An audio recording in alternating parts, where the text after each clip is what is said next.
ओम शांति। आज 3 अक्टूबर 2023 बाबा के महावाक्य है।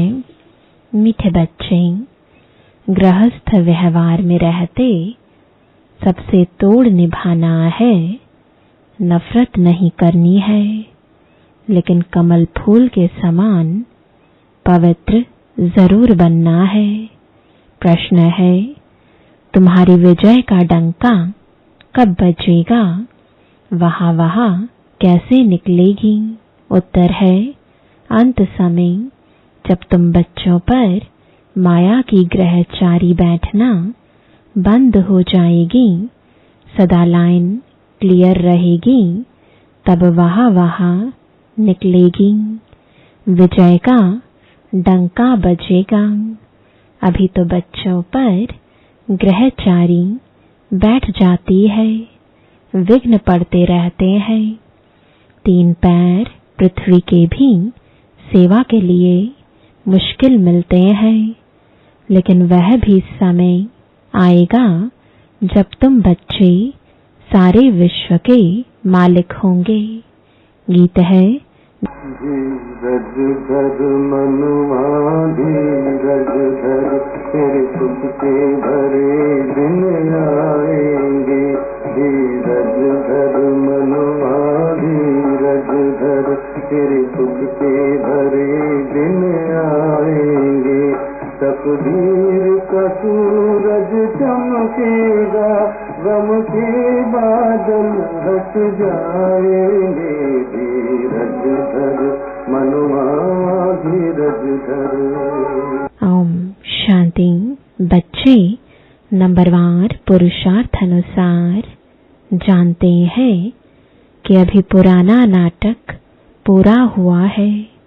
दुख के दिन बाकी कुछ घड़ियां हैं और फिर सदा सुख ही सुख होगा। जब सुख का पता पड़ता है तो समझा जाता है यह दुख धाम है, वास्ट डिफरेंट है।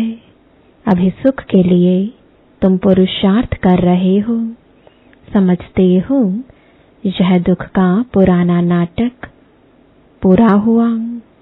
सुख के लिए अब बाप दादा की श्रीमत पर चल रहे हैं। कोई को भी समझाना बहुत सहज है। अभी बाबा के पास जाना है, बाबा लेने लिए आया है। गृहस्थ व्यवहार में रहते कमल फूल समान पवित्र हो रहना है, तोड़ जरूर निभाना है। अगर तोड़ नहीं निभाते हो तो जैसे सन्यासियों मिसल हो जाते। वह तोड़ नहीं निभाते हैं तो उनको निवृत्ति मार्ग हठ योग कहा जाता है। सन्यासियों द्वारा जो सिखलाया जाता है वह है हठ योग। हम राजयोग सीखते हैं जो भगवान सिखलाते हैं। भारत का धर्म शास्त्र है ही गीता। दूसरों का धर्म शास्त्र क्या है, उनसे अपना कोई ताल्लुक नहीं।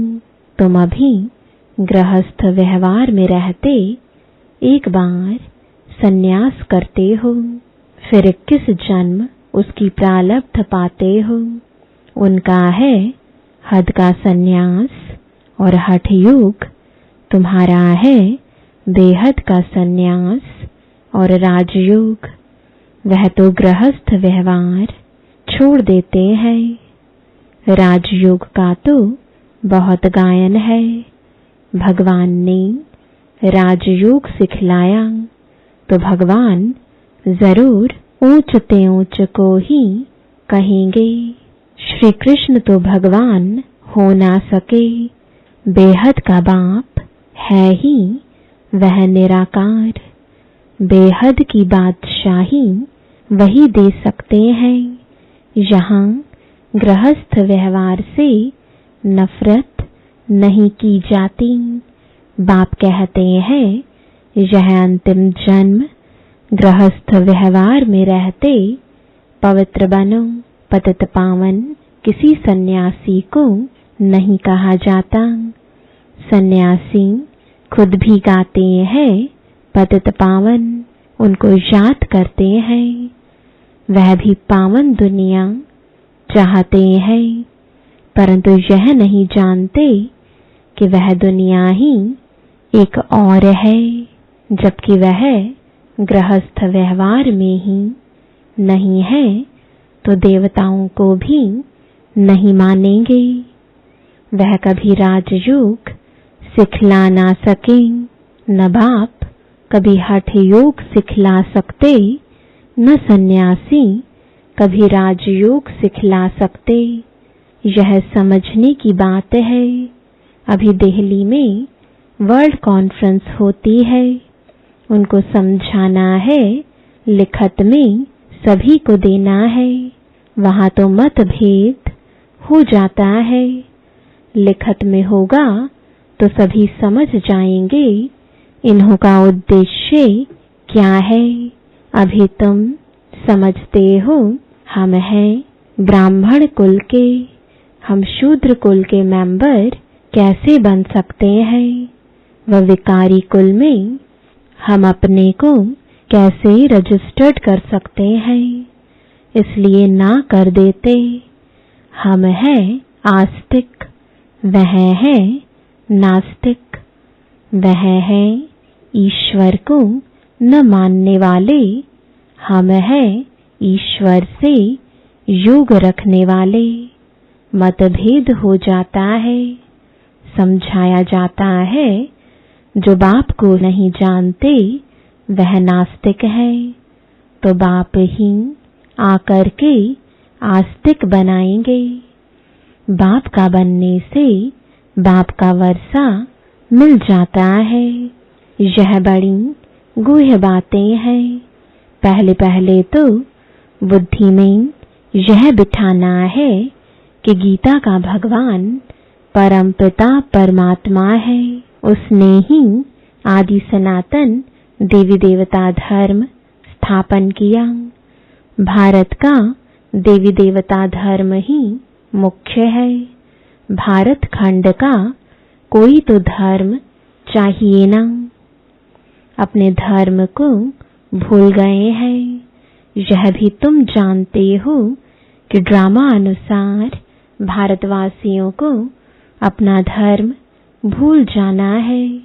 तब तो फिर बाप आकर के स्थापन करे, नहीं तो फिर बाप आए कैसे। कहते हैं जब जब देवी देवता धर्म प्राय लोप हो जाता है तब मैं आता हूँ। प्राय लोप जरूर होना ही है। कहते हैं ना, बैल की एक टांग टूट गई है, बाकी 3 टांग पर खड़ा है, तो मुख्य है ही 4 धर्म। अभी देवता धर्म की टांग टूट पड़ी है, यानी वह धर्म गुम हो गया है। इसलिए बड़ के झाड़ का मिसाल देते हैं कि इसका फाउंडेशन सड़ गया है, बाकी टाल टालियां कितनी खड़ी हैं, तो इनमें भी फाउंडेशन देवता धर्म है ही नहीं। बाकी सारी दुनिया में मठ पंथ आदि कितने हैं। तुम्हारी बुद्धि में अभी सारी रोशनी है। बाप कहते हैं तुम बच्चे इस ड्रामा को जान गए हो। अब यह सारा झाड़ पुराना हो गया है। कलयुग के बाद सतयुग जरूर आना है। चक्र को फिरना जरूर है। बुद्धि में यह रखना है, अब नाटक पूरा हुआ है, हम जा रहे हैं। चलते फिरते उठते बैठते भी याद रहे अब हमको वापस जाना है। मन मना भव मध्याजी भव का यही अर्थ है। कोई भी बड़ी सभा में भाषण आदि करना है तो यही समझाना है।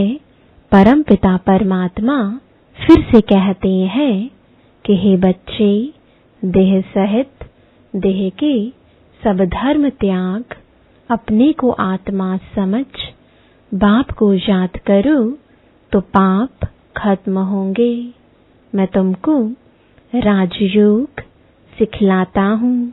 गृहस्थ व्यवहार में रहते कमल फूल समान बन मुझे याद करो। पवित्र रहो, नॉलेज को धारण करो। अभी सब दुर्गति में है। सतयुग में देवताएं सदगति में थे, फिर बाप ही आकर सदगति करते हैं। सर्वगुण संपन्न 16 कला संपूर्ण, यह है सदगति के लक्षण। यह कौन देते हैं? बाप। उनके फिर लक्षण क्या है? वह ज्ञान का सागर है, आनंद का सागर है। उनकी महिमा बिल्कुल अलग है। ऐसे नहीं कि सब एक ही है। एक बाप के बच्चे सभी आत्माएं हैं, प्रजापिता के ही औलाद होते हैं। अब नई रचना रची जाती है। प्रजापिता की औलाद तो सब है, परंतु वे लोग इन बातों को जानते नहीं। ब्राह्मण वर्ण है सबसे ऊंच। भारत के ही वर्ण गाए जाते हैं। 84 जन्म लेने में इन वर्णों से पास करना होता है। ब्राह्मण वर्ण है ही संगम युग पर। तुम बच्चे अभी स्वीट साइलेंस में रहते हो। यह साइलेंस सबसे अच्छी है। वास्तव में शांति का हार तो गले में पड़ा हुआ है। चाहते तो सब है शांति घर में जाएं, परंतु यह रास्ता कौन बताए? शांति के सागर के सिवाय तो कोई बता ना सके। टाइटल अच्छा दिया हुआ है, शांति का सागर, ज्ञान का सागर। श्री कृष्ण तो स्वर्ग का प्रिंस है। वह है मनुष्य सृष्टि का बीज रूप। कितना रात दिन का फर्क है। कृष्ण को सृष्टि का बीज कह नहीं सकते। सर्वव्यापी का ज्ञान तो ठहर ना सके। बाप की महिमा अपनी है। वह सदैव पूज्य है, कभी पुजारी नहीं बनता। ऊपर से पहले जो आते हैं वह पूज्य से पुजारी बनते हैं। पॉइंट्स तो ढेर समझाई जाती है। एग्जीबिशन में कितने आते हैं, परंतु कोटों में कोई ही निकलते हैं, क्योंकि मंजिल बड़ी भारी है। प्रजा तो ढेर बनती रहेगी। माला में आने वाले दाने कोटों में कोई ही निकलते हैं। नारद का भी मिसाल है। उनको कहा तुम अपनी शक्ल देखो, लक्ष्मी को वरने लायक हो। प्रजा तो बहुत बननी है, राजा फिर भी राजा है। एक एक राजा को लाखों प्रजा रहती है। पुरुषार्थ तो ऊंच करना चाहिए। राजाओं में भी कोई बड़ा राजा, कोई छोटा राजा है। भारत में कितने राजाएं थे। सतयुग में भी बहुत महाराजाएं होते हैं। यह सतयुग से लेकर चला आया है। महाराजाओं को बहुत प्रॉपर्टी होती है, राजाओं को कम। यह है श्री लक्ष्मी नारायण बनने की नॉलेज। उसके लिए ही पुरुषार्थ चलता है। पूछते हैं लक्ष्मी नारायण का पद पाएंगे व राम सीता का, तो कहते हैं हम तो लक्ष्मी नारायण का ही पद पाएंगे। माँ बाप से पूरा वर्षा लेंगे। यह तो वंडरफुल बातें हैं ना। और कोई जगह यह बातें है नहीं, न कोई शास्त्रों में है। अब तुम्हारी बुद्धि का ताला खुल गया है। बाप समझाते हैं चलते फिरते, ऐसे समझो हम एक्टर्स हैं। अब हमको वापस जाना है। यह याद रहे, इनको ही मनमना भव, मध्याजी भव कहा जाता है। बाप घड़ी घड़ी याद दिलाते हैं, मैं तुमको वापस ले जाने आया हूँ। यह है रूहानी यात्रा। यह यात्रा बाप के सिवाय कोई करा ना सके। भारत की महिमा भी बहुत करनी है। यह भारत होलीएस्ट लैंड है। सर्व का दुख हरता और सुख करता, सबका सद्गतिदाता एक ही बाप है। भारत उनका बर्थ प्लेस है। वह बाप सबका लिबरेटर है।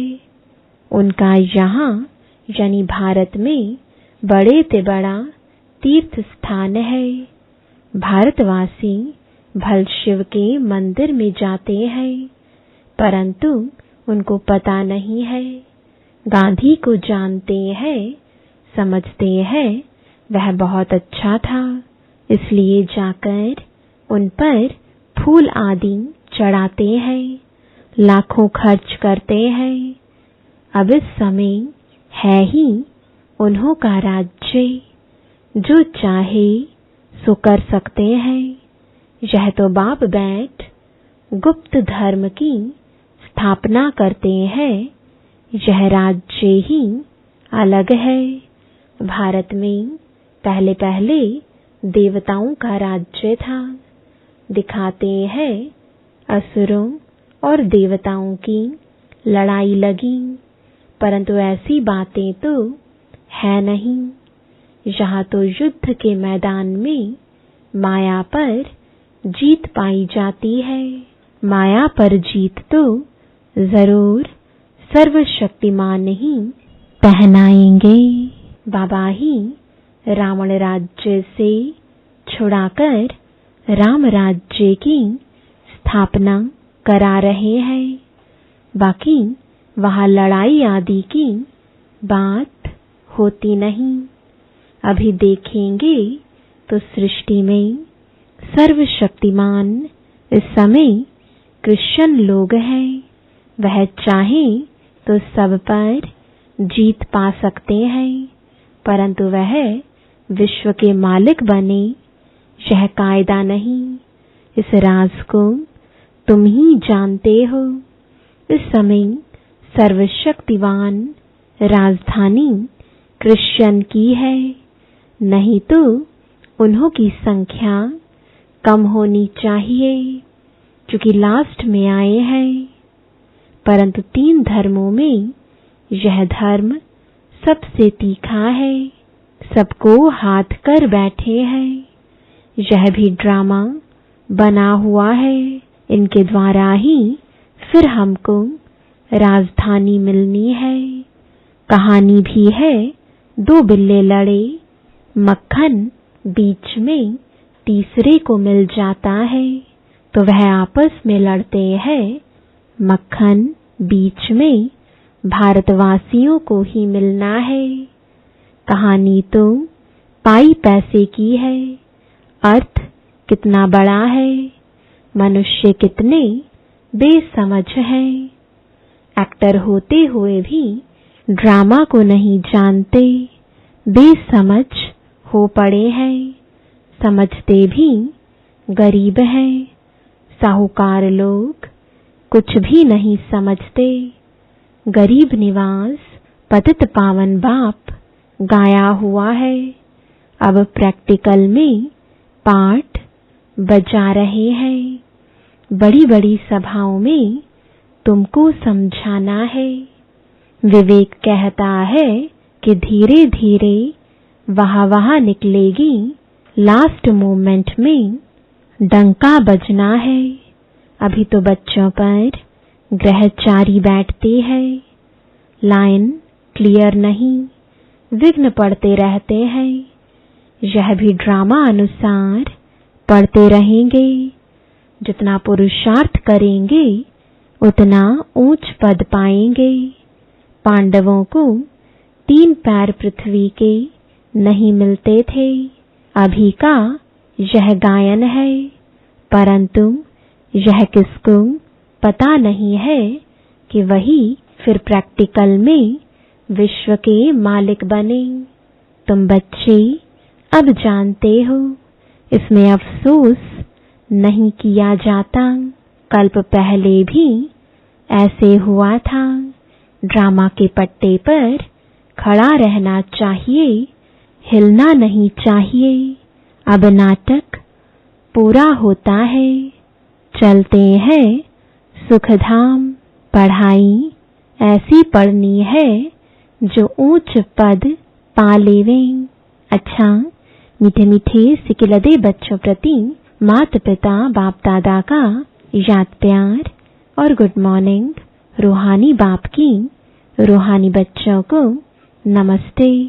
रूहानी बच्चों की रूहानी बाप दादा को गुड मॉर्निंग और नमस्ते। धारणा के लिए मुख्य सार है, पहला, चलते फिरते अपने को एक्टर समझना है। ड्रामा के पट्टे पर अचल रहना है। बुद्धि में रहे कि अभी हम वापस घर जाते हैं, हम यात्रा पर हैं। दूसरा, सद्गति के सर्व लक्षण स्वयं में धारण करने हैं। सर्वगुण संपन्न 16 कला संपूर्ण बनना है। वरदान है, संगम युग पर श्रेष्ठ मत द्वारा श्रेष्ठ गति को प्राप्त करने वाले प्रत्यक्ष फल के अधिकारी भव। संगम युग पर श्रेष्ठ मत के आधार पर जो श्रेष्ठ कर्म करते हो उसका प्रत्यक्ष फल अर्थात सफलता अभी ही प्राप्त होती है। इसलिए कहते हैं, जैसी मत वैसी गत। वो लोग समझते हैं मरने के बाद गति मिलेगी, लेकिन आप बच्चों को इस अंतिम मरजीवा जन्म में हर कर्म की सफलता का फल अर्थात गति प्राप्त होने का वरदान मिला हुआ है। आप भविष्य की इंतजार में नहीं रहते, अभी अभी करते और अभी अभी प्राप्ति का अधिकार मिल जाता। इसको ही कहते हैं रचयिता का रचना से सच्चा प्यार। स्लोगन है, दृढ़ संकल्प से हर कदम में बाप को फॉलो करने वाले ही संपन्न बनते हैं। ओम शांति।